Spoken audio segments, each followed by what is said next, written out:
बच्चों प्रश्न 2 में ये है पहले भाग में कि यदि आपको एक उत्तल बहुभुज दिया गया है तो उसके विकर्ण कितने हैं। तो विकर्ण हमने जैसे ए बी सी और डी, ये एक चतुर्भुज बन गया। तो इसको अगर हम ए से स्टार्ट करें तो अगला पॉइंट जब बिंदु उसको बी को नहीं लेना, सी को लेना है। तो ए सी एक विकर्ण आ गया, कौन कौन से, ए सी, और दूसरा विकर्ण है बी डी। इसके 2 विकर्ण हैं। फिर बी भाग में है कि अगर एक समषटभुज है, समषटभुज वो होता है जिसकी 6 भुजाएं हैं और 6 पीछे बराबर हैं। तो इसमें देखो ये भुजाएं बराबर और इसकी 9 आपके विकर्ण निकलेंगे। कैसे भला, ये देखो 1 2 3 4, फिर यहाँ से 5 6, यहाँ से 7 8 और सबसे लास्ट में आमने सामने 9।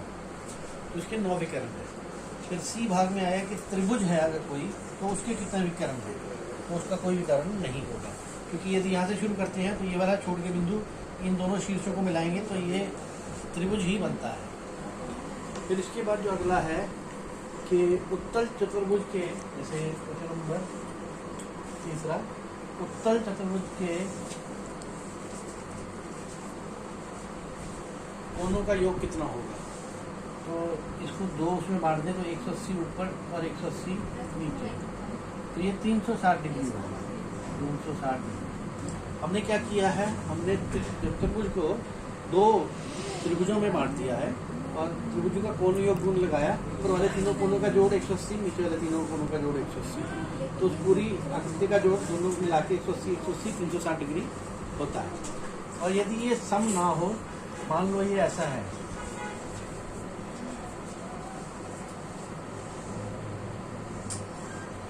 ये सम चतुर्भुज नहीं है, ये उत्तल नहीं है। तो देखिए जरा, 1 2 3 4, ये एक अवतल चतुर्भुज है। उन्होंने पूछा इसके कोणों का योग कितना होगा, तो इसको भी आप उसमें मिला दीजिए। 2 त्रिभुज बन गए तो इसका भी आया 360 डिग्री। फिर उसके बाद आया कि यदि प्रश्न नंबर 4 है, एक तालिका दी गई है, तालिका में एक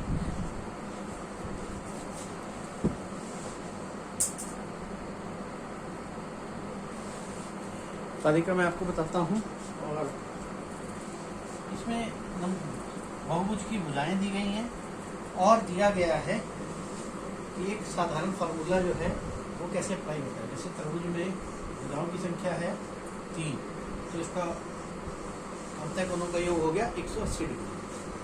फिर बी भाग में है,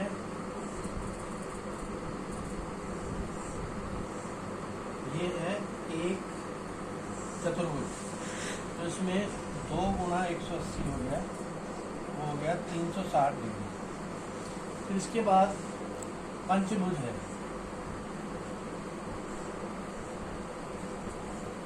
पंचभुज में हम 3 त्रिभुज बना सकते हैं। तो इसका फार्मूला जो बनेगा वो बनेगा 3 गुणा 180, 540 डिग्री, तो 540 डिग्री।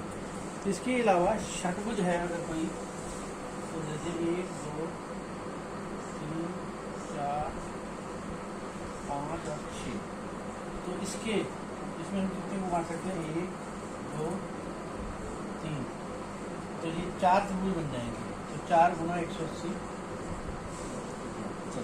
420 डिग्री।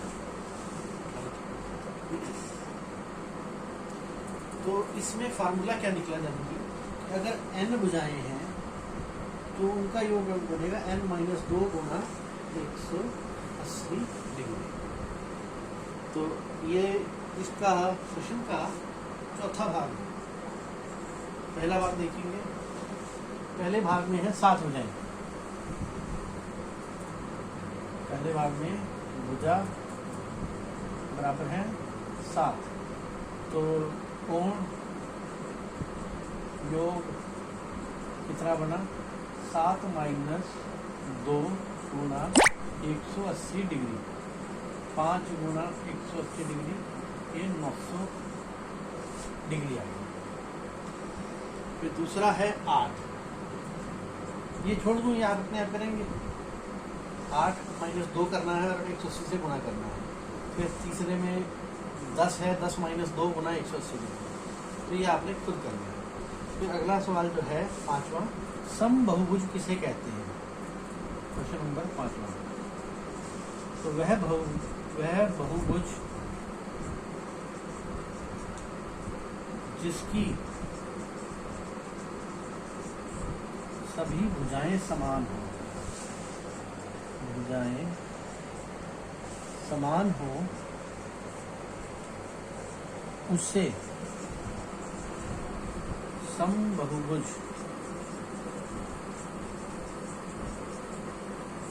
कहते हैं। जिसकी 3 भुजाएं हो, उसका एक, अगर आपके पास 3 भुजाओं वाला समभुज है तो उसको हम बोलेंगे समत्रिभुज, समत्रिभुज।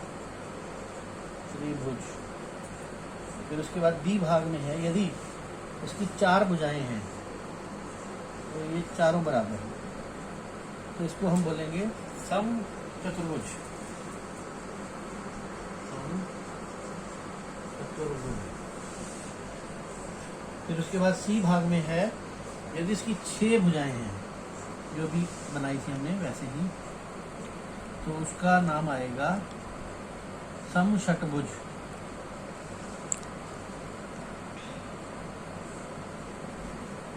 तो ये आपका क्वेश्चन नंबर 5वां भी हो गया। अब छठा सवाल आ गया, उसमें सॉल्व करके दिखाना है। ये मैं मिटाने जा रहा हूँ। तो इसमें